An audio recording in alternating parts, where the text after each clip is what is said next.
So MCM Scotland, second day. This is your first day here. My first day. Wasn't here yesterday. How are you finding it?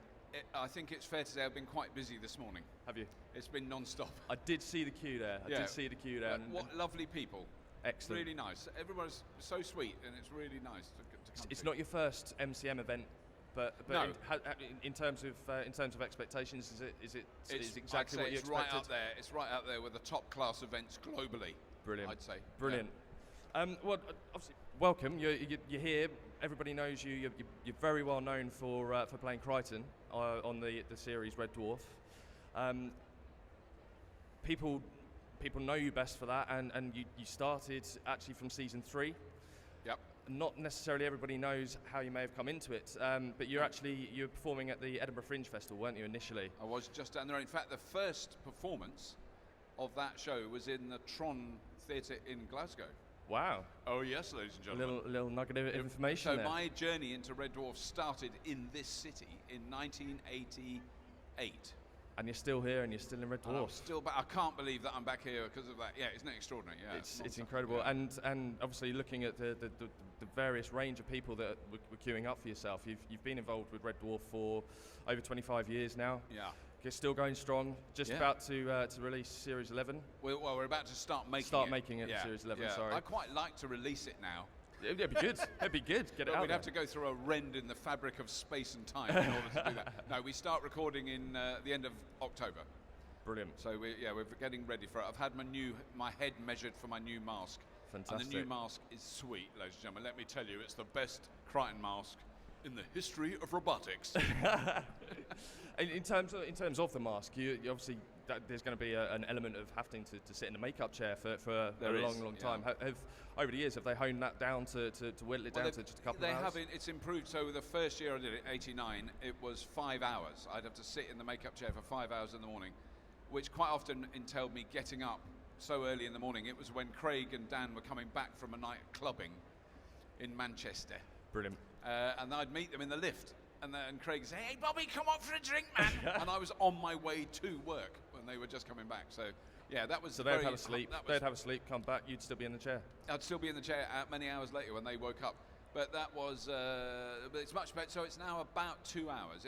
We've managed to get the mask on and get in costume in 2 hours and 5 minutes. Fantastic. In Series 10, that was the record. And in terms of the heads, how many different heads are there? Do you have to go through a series? It's a new mask every time I wear it. So the mask is destroyed when it's torn off because it's glued onto my face, and they use a special weird oil that's the only thing that stops the glue working, and so that mask falls to bits. It looks like a used rubber item lying on the floor. Lovely. Yeah, What an image. What an image. No fan ever sees the old mask and goes, "Oh, can I have that for my collection?" No, they don't want it. I can imagine it'd be quite creepy because obviously there's no eyeballs in it. It just but look it's a little also bit. in like shreds. It's all sort of gone soggy and revolting. Yeah. Nice. Now, obviously, when you first joined the crew, it was already 2 seasons in. Yeah. Series, I should say. 2 series in. What was that like when you joined? Because you weren't the first Crichton, you were the second incarnation. Crichton, yeah. And obviously the better one. Well. But when you first came into it, what was it like coming into an established team already and joining a core crew that had already been 2 seasons into it? I suppose it could have been, or if they were if Craig, Chris and Dan were just horrible people, it would have been really grim. But they were just amazing. It felt like I was part of it within a couple of days. They were very, very inclusive. And I think that's one of the nice things. A lot of the other actors who've worked on Red Dwarf over the years have all said that we're a very inclusive team. So we welcome people in, and we don't. It's clear there's a lot of chemistry there. Yeah, and we get on very well with each other. And Craig still refers to me as the new boy. So when we're on rehearsals, even now, I'll make a suggestion. He'll look at me. "What do you know, Bobby? You're the new boy. Shut up." So there's still a hierarchy as well. Then still a hierarchy. With Craig, there's always a hierarchy. But the truth is, there really isn't. That's what's fantastic about working in it. It's absolutely we're all on the same plane. It's very much a team effort, and with the rest of the crew as well. We all get on very well with Doug, with all the producers and the cameraman, everybody. It's amazing. And obviously the series have been going for since 1988 now. So 88 was first broadcast. First series. Yeah. So obviously they've continue the story. There was a 13-year hiatus. Yes, we had a small break. What was it like coming back after 13 years? Was it easy? Did you guys all just come together? Because I was really anxious about it, thinking I can't remember how to do this. I don't know what do I do in what's Red Dwarf? I can't remember. You know, it was a long time. Did you lose the voice? No. As soon as the mask went on, as soon as we got on the set, it was like we'd had a weekend off. Everyone said it. You know, it's like, oh, this is so weird. And I'd look at Chris with the H on his head, and I'd seen Chris regularly for the previous 13 years without an H on his head. Yeah. And suddenly he's got an H on his head, and he's totally rimmered. He's Brilliant. been rimmered. And there's Dan is immediately doing pirouettes in his high heels and his flared orange jumpsuit. And it's just, that's the cat, you know. And then Craig was setting fire to things. That's Lister. You know, normal. Just a normal day. It was instantly normal. Would you say there's obviously you're picking out pieces that the rest of the guys, they have their elements that makes that character for you? Obviously, the prim, the proper, almost C-3PO like. Yeah.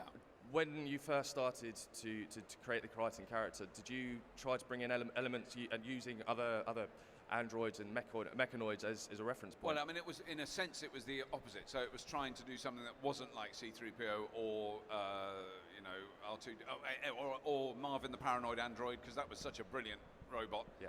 Our concept of that was so brilliant, and so it was trying not to do a sort of English butler. So that was really the only guidance I was given. So I did, the first few days I rehearsed it as a Swedish. So he was going, and they quite liked that. So he was like a Volvo mechanoid with side impact bars and airbags, and he was very safe.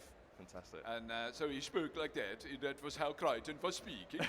Oh, Mr. Lister, sir, I have made you a very hot curry. And then Craig just got depressed. He said he couldn't bear listening to that.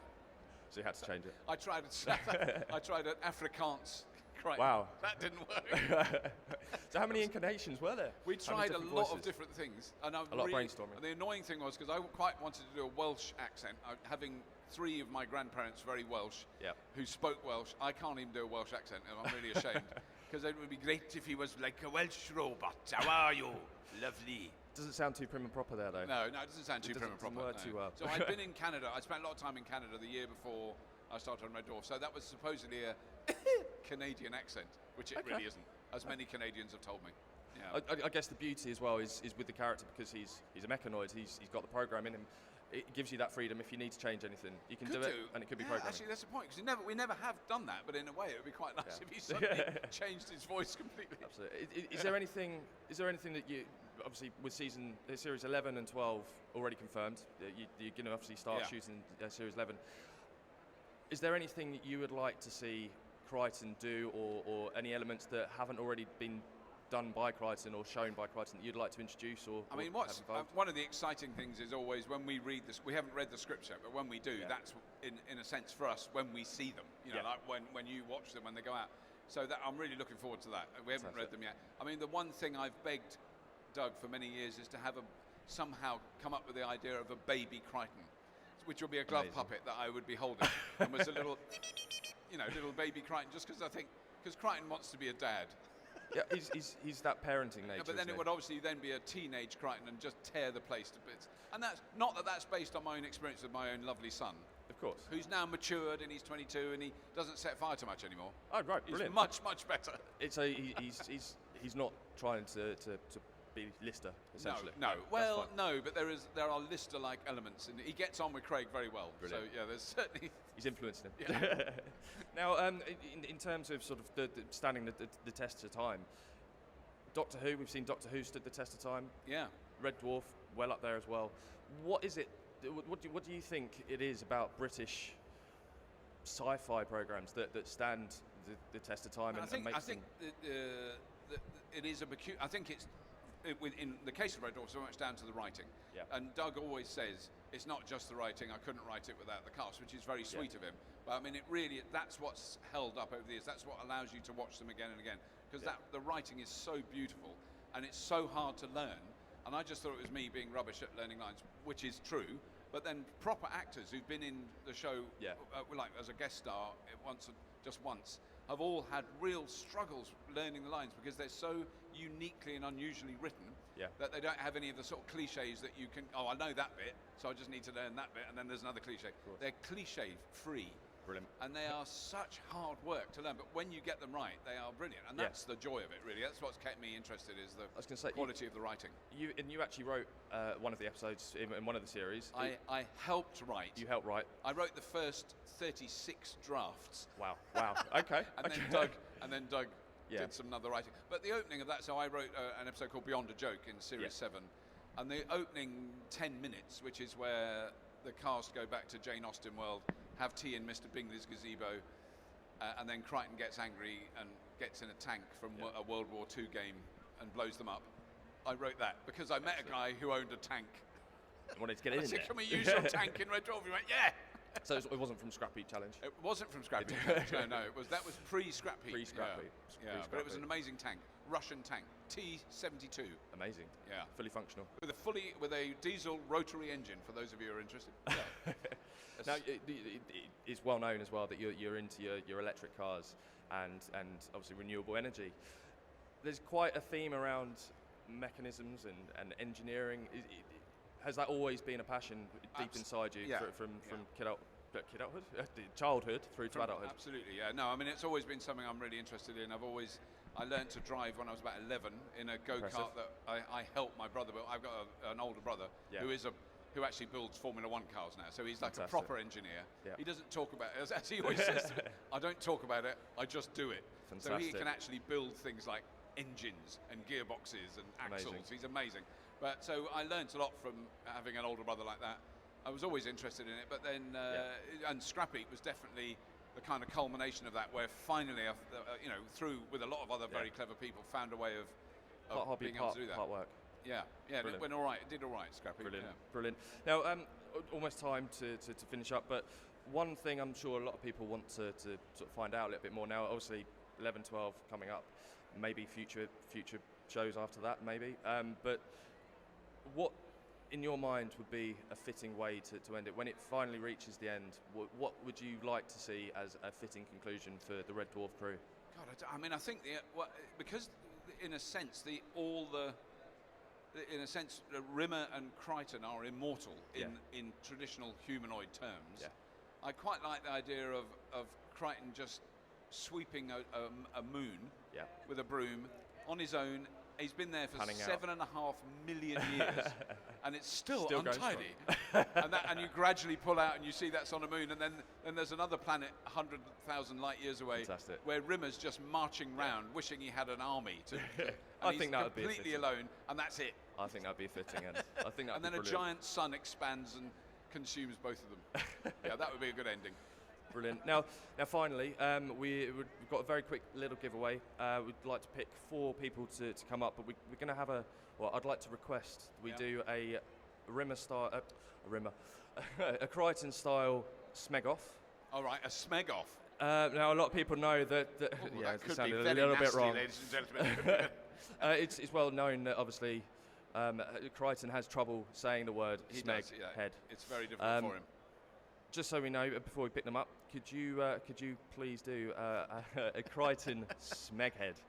I find it very difficult without being covered in rubber, but I'll do my best. Sir, you are a complete and total smeg. A smeg. A smeg. Thank you very much. Okay, right, if anybody wants to take part, we've got 4 options for 4 people to come up to do their own version of Crichton's Smeghead. So put your hands up if you'd like to. Who wants to do a Smeghead? With a chance. Anybody? There's a gentleman. Okay, number 1. I can sense, sir, that number 2, number 3, and number 4. Smeghead. If you'd like to come up on stage, we will pick an overall winner. Would you like to come up as well? If you'd just like to. Should we use? Can we use that? Yep. Okay, either or. I don't know if that's, is that on? I think they're all working. One. Okay. If you'd like to just come in here. Okay, one by one, just shift up. If you'd like to go along a little bit as well. Yeah. Okay, if you'd like to just give us your best smeg head. Rimmer, you're a complete and utter schmeeg heed. Contestant number 2, if you'd like to do your best impression. Rimmer, you're a complete smee.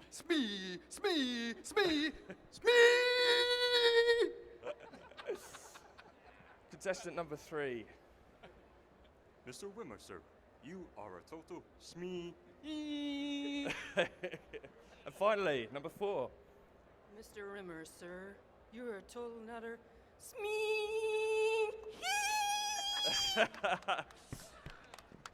Oh, it's a tough one.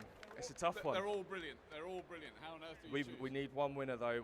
Every single one of you will win something, but we need one standout winner. So please, Robert. I think this gentleman here was very. I mean, you're all brilliant. I feel really mean, but I think yours was. You look a bit Crichton-esque. Yeah. Fantastic. We have a winner. Yeah, no, I don't think it is. We have a winner. Hey, thank you very much. So that leads me to finally say, Robert, thank you very much for your time. Thank you for joining us, and enjoy the rest of the show, everybody. Thank you. Thank you.